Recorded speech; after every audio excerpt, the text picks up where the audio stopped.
There are healers on this planet with the power to soften the suffering of mankind, yet they have remained in the recesses of the world, abused, discarded, and labeled as trash. This is The Touch of a Mustang. I am your host, Shalise Clough, and I'm here to tell the story of wild horses, Mustangs, and the humans who are discovering and sharing their gifts while working to protect their well-being and preserve their spirit, so this divine power won't be lost. Join us on this quest with the Wild Mustang.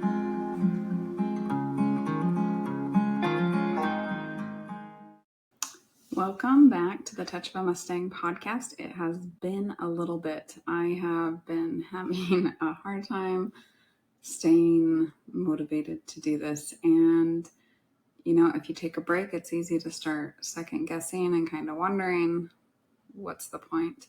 What are you doing? But I am back. Life has been a little bit different. If you follow me closely, you'll know that we have a wildfire really close to our home.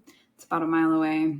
And so things have been a little crazy. We've had tons of firefighters in our little towns, like almost as many as the population of the town. So it's been an interesting time, and I've been distracted, and it's been another good excuse to not crack down and just get it done. But I feel like the timing of this episode is also pretty perfect, because what I want to talk to you about today is faith-based living versus fear-based living. And it's so timely because ever since we have moved to the mountains, wildfire is a very real reality. We have had one pretty close, within 20 miles or so, every year that we've lived here. And I knew that a little bit before we moved here. And it's been almost a continual fear that I was going to need to evacuate the horses. And one of the reasons for that is that a couple of them aren't trailer trained really great. And my little young Mustang just has not had as much done with her as I would like to. And so she was my real concern. How are we going to get her in the trailer if we have to? And so I think it's a really interesting study in fear-based living versus faith-based living. And let me back up a little bit, because let me tell you why I think I'm an expert in this area, because I'm very good at fear-based living. I am great of thinking up worst case scenarios and am very good at responding out of fear, whether that was as a child to authority. Nobody really had to keep me in line at all, because just the idea of an authority figure criticizing me was enough fear to keep me in line.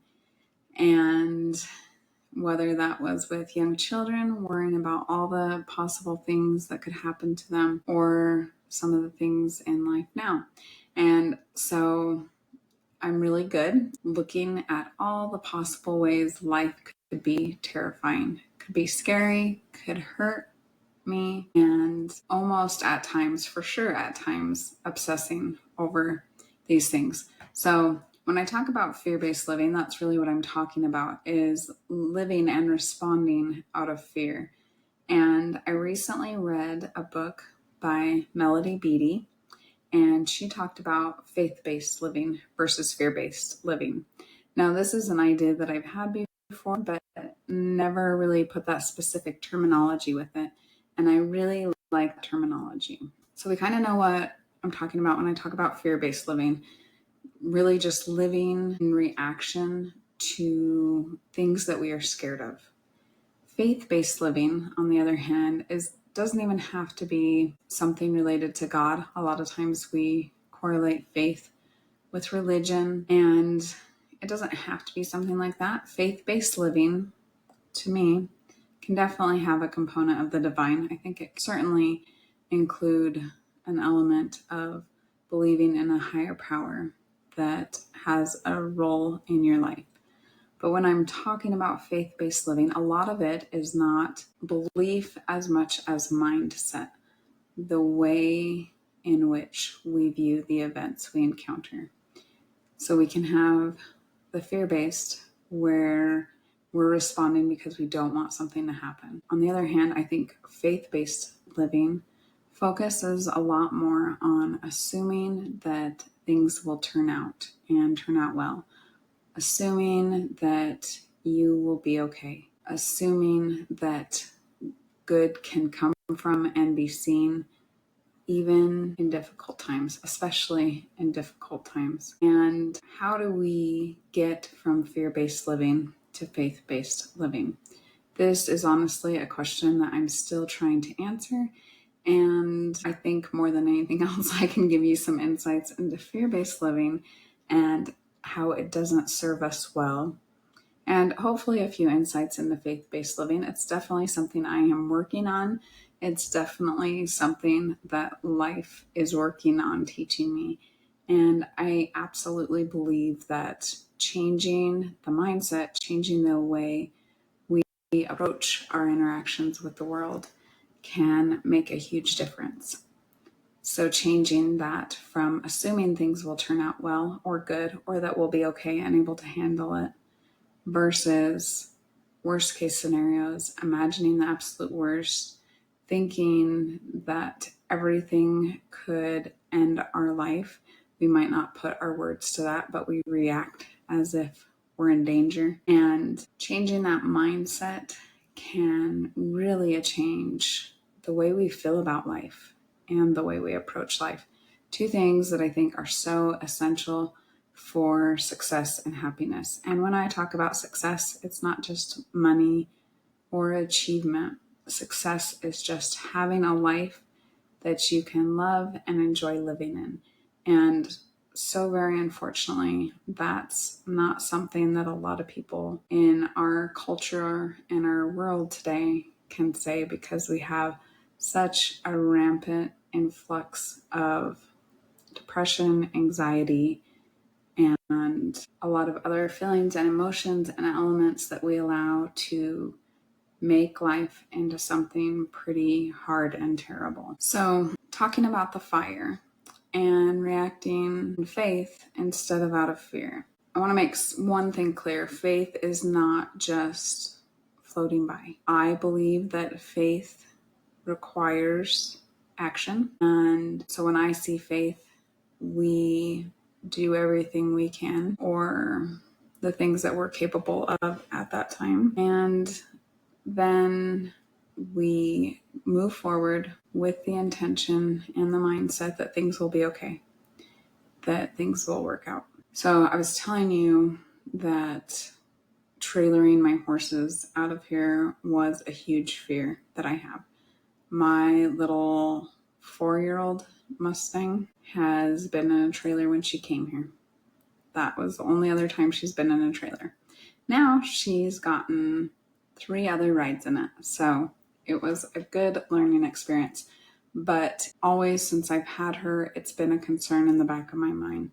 It's been one of the things that I know that I need to address, and I just put off and put off and put off. I don't necessarily recommend my approach, but I did always have a contingency plan. If we need to trailer her out, how will I get her out? And so in that way, I was prepared for that. And my plan was, we'll basically do what they do with Mustangs that aren't trained. We have this idea that Mustangs have to be trained in order to deal with the human world. And I do think it is so much better and so beneficial. I will say that this experience with the fire definitely pricked in my mind some things that I can do better, that I want to do better for my horses and myself, and some areas that I want to work on. I think events like that do that for us. They highlight some areas where, again, I've known that she needs more experience in this area, and it's just been hard to fit it in with life. But faith-based living, I think I was able to demonstrate and reach at this time in my life, because while she was not as prepared as I would have liked her to be, we did have a plan. So we had a plan, well, and by we, I mean I had a plan that I could create a chute and we could ease her into the trailer that way. And, I had the panels sitting around. They were really lightweight panels that we could use. I don't think this would work for every horse that's untrained. She's very soft and gentle and doesn't have big, huge reactions. If I was trying to do this with my other mare, it would have been hard to do it that way. But she's very gentle and soft. And so we were able to get her in the trailer. And when I say get her in the trailer, let me paint a picture of what was going on at our house. So I was down with my son at the school. We were playing with some friends, and this fire had been just a trickle of smoke in the background. And honestly, every summer I'm worried about fires. This one I wasn't even worried about because we'd had a pretty wet spring. It was still early in the summer, and the fire was known about, and it was very small. Well, on this day, it went from 1 acre to 240 acres to 700 acres within a matter of hours. So it was moving very quickly. And during this time, I'm down at the school with my son and his friends, some of who I'm watching for their parents, or they're, just on board with us. So we start getting alerts. When you're in the mountains, you follow like the fire station. Like that's one of my top places on Facebook that I follow. What's going on with the fire? And a neighborhood a little bit away from us was put under pre-evacuation. And then an hour later, they were put on mandatory evacuation. So they had to leave their home. Or it's like a situation where, if you leave, they're not going to let you come back in. Then a short time later, our neighborhood and several others were put on pre-evacuation. And in the back of my mind, I'm thinking this fire is moving fast. This other neighborhood just got put on mandatory evacuation. So I need to get moving. So I take my son's friends home, and we live far away from everything.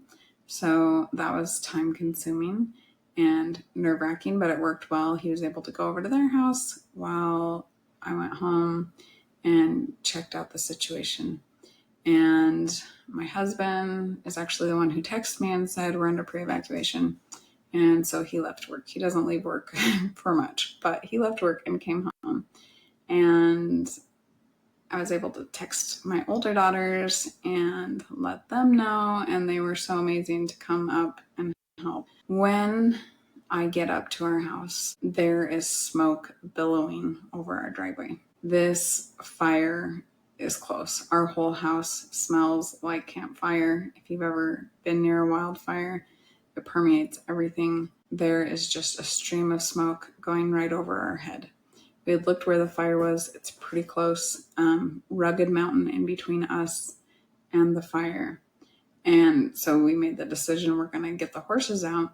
And part of this was because of how quickly the other neighborhood was put under mandatory evacuation. And the other part was I wasn't really sure how long it was going to take to trailer out 5 horses. And we had amazing friends and neighbors come up and help as well. People drove, half an hour to come help at my house and to bring us some things that we needed.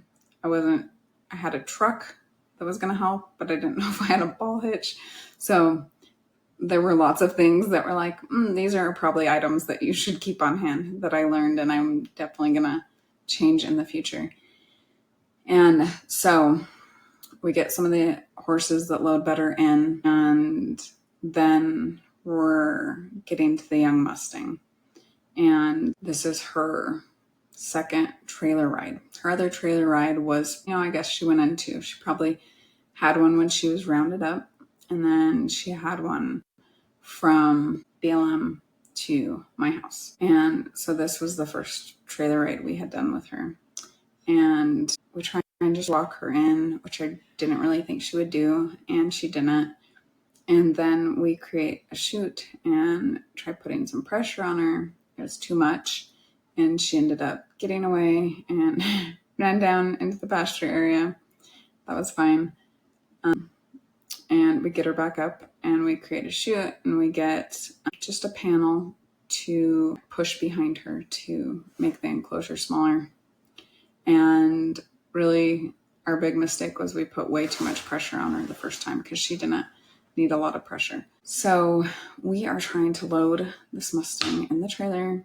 There is smoke billowing over our head, and there are helicopters very close, like close enough that you can see the specific details of the helicopter flying right over the trailer as we are trying to get her in. And there are people everywhere. So this is a very intense experience compared to just a typical day. And she did amazing. So proud of her. And, with just a little pressure, she was worried. We gave her time to think, to let her know it was okay. And she eventually hopped up into the trailer. And we were able to get the last horses in and get them out. So this, to me, showed the power of faith-based living, because certainly it had been in the back of my mind, what are we doing if a fire happens? And those are good things to consider. I think it is good to consider the possibilities of what could happen to an extent, because that allows us to prepare for them and to create a plan. And I had a plan in place, and the plan worked. And that, to me, epitomizes faith-based living. Acknowledged a potential problem, created a plan, and when it came to it, we were able to enact that plan. Fear-based living, on the other hand, makes it so we are so focused on what could happen that it takes away from our present moment, and it can even take away from our preparations.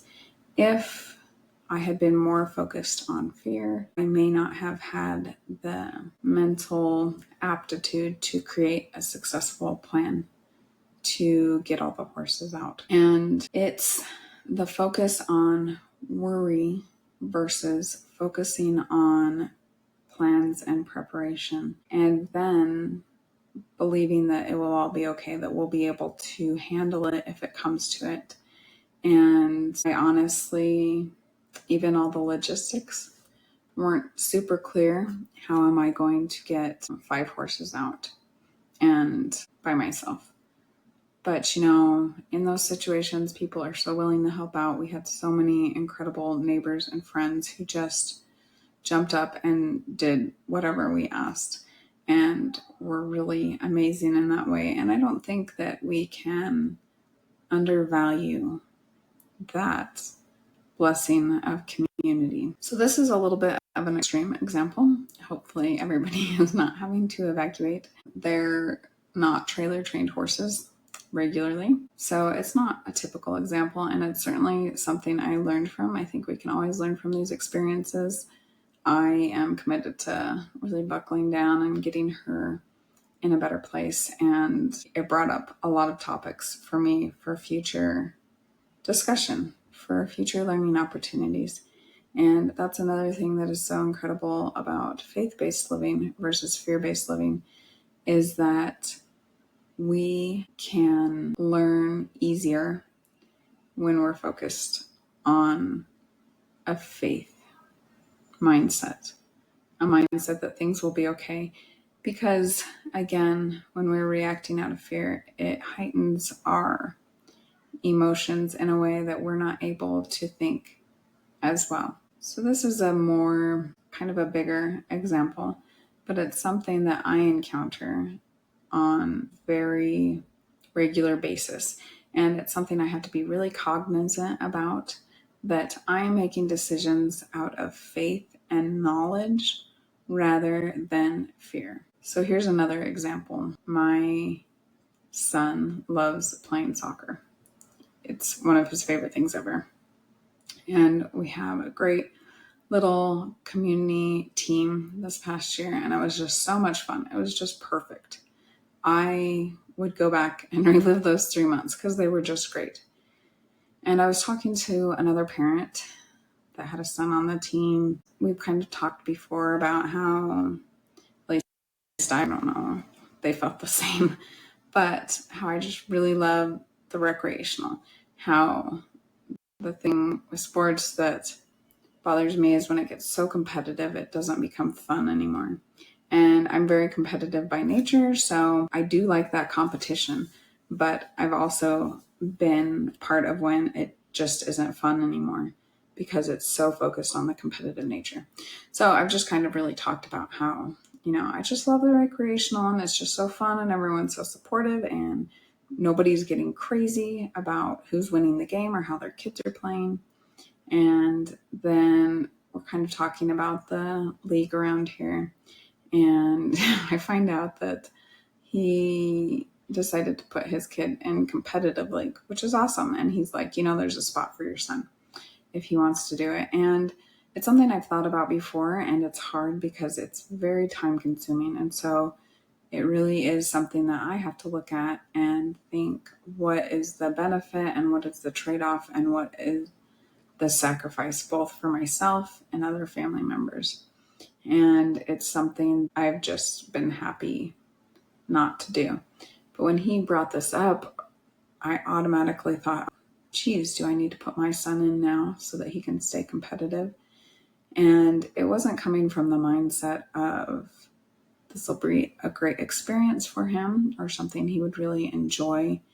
My initial reaction was, it was based on fear.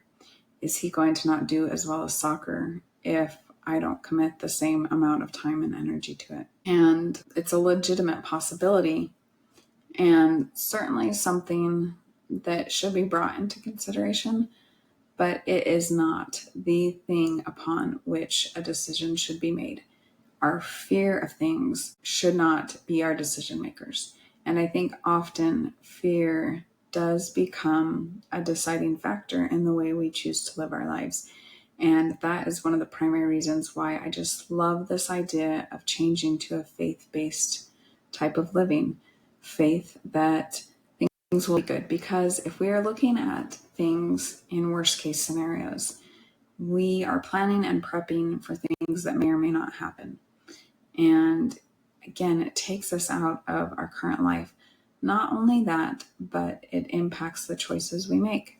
When we are only living out of fear, it is stifling. It will hold us down and prevent so much of our potential. Another experience I had where I was really fear focused instead of faith focused was when I first brought horses back into my life. So I had this deep desire to have horses, and they were a significant part of my childhood. So part of what I really wanted was not just for me to have horses, but I wanted my kids to have that experience. And for anyone who has horses, if you have kids, you want a pretty good horse to put them on, especially if you're a mom, because we already worry. And so I had this tremendous push to focus on the horses so that my kids could someday have this thing that I had in my childhood. And that whole idea is a total different discussion that I'm also going to talk about this summer. But I was really working with my horses out of the fear that this thing would not happen. So if you have young children, I'm sure you've probably seen the different memes or poems or thoughts or ideas that kind of talk about, there's one popular one that talks about how you only have 18 summers with your child. And the idea behind it, it's good. Cherish that time that you have with your children. But the thing that I don't love about it is that it comes from a scarcity mindset. It can make us so anxious for the time we have with our children that we change it from something good and beautiful and calm to something where we're almost hyper reacting. We have to fit in every good activity. We have to go to every event with them. We have to provide everything for them, take them for everything, because after all, we only have 18 years. Another one that's popular is one that kind of talks about you never know when the last will be. The last time you'll hold your baby in your arms, or the last time you'll give them a bath, the last time they'll hold your hand as they cross the street. And the thing is, life is a series of changes. It is a series of giving things up. I talk to my mom, who's older and in a stage where there is a lot of things that are changing, and that might be easier to see when we're older, but really it's something that's always in our life. Change is something that's inevitable in our life. And so even as I was parenting, was coming from this fear-based scarcity perspective, that these moments were so fleeting that they had to be so special and important. And I can tell you that it burnt me out, and it burnt me out bad. And instead of enjoying a lot of the time with my children, it gave me a consistent anxiety that, I was going to have regrets, really, is what it was, the fear that kind of pushed there. So this was also the fear that was surrounding my desire to get my horses in a place where my children could ride them. And because of it, I put a lot of pressure on myself unnecessarily. And I think when we do that, it can often push us back and make things even take longer. It made the experience that I had with Sylvanie, my first Mustang, full of anxiety to get to the next step, to get the first ride in, to get her past whatever she was scared of so that she would be fine for my kids. And again, looking back, there was a lot of naivety there. You think, oh, you can get them in the trailer once, you can do it again. Well, a lot of things are a process. It's not a one and done. And I think that's true of life as well as horses. It's a constant readjustment, constant training. And so instead of recognizing that, I put all this pressure on, hurry up, let's get it done. I need to give this for my kids. I have such limited time with them. And that's a very fear-based approach to horsemanship, having horses in your life, that there's this timeline that if things don't happen, they're never going to happen, or that we made a mistake and it's permanent. That is another thing that I have seen and even felt in my life a lot. If we don't approach something perfectly and it doesn't turn out well, and I talk about this a little bit in the previous episode, that it's a permanent thing. And so we just live in this heightened anxiety and fear all the time. If you suffer from anxiety, and I have certainly dealt with some of it, there's a good chance that a lot of that is a result of the fears that live in your head. Now, just saying that, it seems simple. Okay, recognize that it's not a fear, or it's not something you can control. And that is certainly a huge process. But when we talk about fear, a lot of our fear is a result of control, our illusion that we can control things. For me, if I was able to control enough in my life, I would have this belief that I no longer needed to fear. And it's almost humorous because I think any mother knows when you have kids, you just worry about every possible thing that could possibly go wrong. And, I've had some really difficult times with my children. And I can just tell you that it was nothing that I ever imagined in my head. So all those worries didn't do anything for me. And the things that did happen, they were hard. Thank goodness I didn't know about them. But when they came about, we as humans just have this incredible ability to handle things when they come in our life. We're very flexible and resilient. And the things, when they are actually happening, a lot of the times we just step up and we do what needs to get done. And I found that that's certainly been true of my life. So much of fear is based on this illusion that we can control things. And I'll take this back to the fire we recently experienced, because this fire is pretty close to town. Like, my home is in between the mountain that's on fire, my home and others, and the town. So if the fire and the wind had pushed in our direction, we would have been basically the barrier to the town. And fire is not something you can control. And we've had this incredible, huge group of firefighters and project managers. I don't know their titles, but just this incredible group of people who work with fire and deal with wildfires on a regular basis come into our community. And there were, I think there probably always are and always will be questions about the fire and how it's been handled, and concerns about how it's going to be handled. And they talked a lot about some strategic fire operations where they would do some controlled burns to protect the town a little bit better, because the forest behind us is very overgrown. And the continual conversation about the fire was containment, and really by containment, control.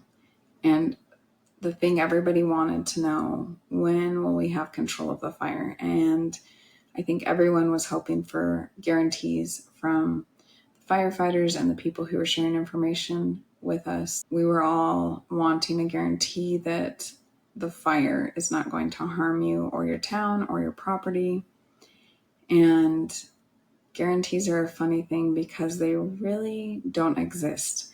We have this illusion they exist because we can buy products that are guaranteed or products with warranties. But in life, there really aren't guarantees. We can certainly live in faith and prepare, work to create the life that we want, but it will not guarantee that life. And even if it comes close to it, there are going to most likely be some things that we did not expect to happen in life. And, with this fire, everybody wants containment. That was a big word you were hearing a lot about. When's the containment get bigger? Is that at 0% containment for probably a week or more after we just had this huge influx of personnel? And the idea of containment made us feel safe and like we're in control. And the reality was that even this huge group of firefighting professionals did not have control. They could not control the way the wind was blowing, or if the wind turned, or what the outcome of the fire would be. It again went back to faith-based living. They did everything they could, and let me tell you, there was crazy amounts of work done to create fire lines and to not only protect the community, but to keep the firemen safe, who are people's sons and daughters out there, working to preserve nature and our community. And so it really is a practice in letting go of control and knowing this is how we would like things to turn out. We would obviously like the fire to not come closer to town. And even as I speak, it's still burning. It's much higher containment and evacuations have been lifted. So we feel like we're more in control. Reality is we don't have control. Another fire could start somewhere else. Or, there's lots of things that could happen. And really what we get to choose is, am I going to focus on what could happen? Or will I do what I need to prepare? And then when situations happen, I will work to address them the best that I can. Now, we're not going to be perfect. My response with the horses was not perfect. What would have been perfect would have been for all my horses to be trailer trained very well. And again, I talk about how we need to embrace imperfection in the previous episode. It's another thing that I think does so much to heal our souls. The other thing that provides a lot of healing is to move out of the worry mindset about worrying about everything. And it's so applicable to horses because, let's be honest, horses have an inherent danger. If you break it down and think about it, it seems pretty crazy that we are getting wild animals or animals who have wild ancestry, even domestic horses. we're getting these huge animals and we're like, let's get on your back and we're going to tell you what to do with a couple of pieces of leather. And it speaks to the incredible nature of horses, but they are inherently dangerous. And so there are legitimate worries. There are things to be concerned about. I have been kicked. I have been run over. I have had a really big accident where I had 18 staples in my head. It's a reality that if you're working with horses, you will probably get hurt at some point, whether that's getting stepped on. I've been bitten. And when I put it that way, you kind of wonder, why are we still have horses in our life? But there's just something about them. But there is a danger there. And so there is a place for discretion. There is a place for preparation. We have to consider the possibilities. It becomes a problem when we obsess over it. And I think a lot of people can relate to that, where you have maybe had something happen. Tell you after my big accident, it was not easy to get back on a horse. You might have something happen and it is really hard to get that out of your head, to not believe it's going to happen again. And I think a huge key to this is going with faith and preparation. And to me, those two really do go hand in hand. So after I had my big accident, it's probably 5, 6, maybe 7 years ago now. I ended up blacking out. I'm sure I'll talk about it some other time. Blacking out, I didn't know what happened. Long story short, neighbor took me to the ER because my husband was working. And I ended up with 18 staples in my head. And coming back from that, like, you realize stuff can happen, and not just in your head, like in reality, this actually happened. And so it's hard to get back to it, to get back to a way of believing that it's possible again. And, I don't think everybody does. And sometimes maybe we don't need to. Some fears we can just avoid, let leave our life. We don't have to face every fear. But when it's something we care about, and horses were for me, we have to figure out how to overcome those fears. And a big piece of that is preparing. And for me, after a big accident like that, I had to go very slow and make sure that each thing was very solid before I moved forward. And I will say, like, it was, again, a huge learning experience where I realized a lot of things that I could and needed to do differently. So in that way, it was such a good thing, even though it was something that I feared and something I didn't want in my life. A big part of faith is not just trusting what's out there, but it's trusting ourselves as well, that we are capable, that we can do the preparation we need. And I think this goes to success in any area of life. If it's finding a new job, it's having that faith that we have that potential, and then going to work for it. If we don't start to work on living based on faith, our fears will be constant. We will jump from one to another. And that's a hard way to live.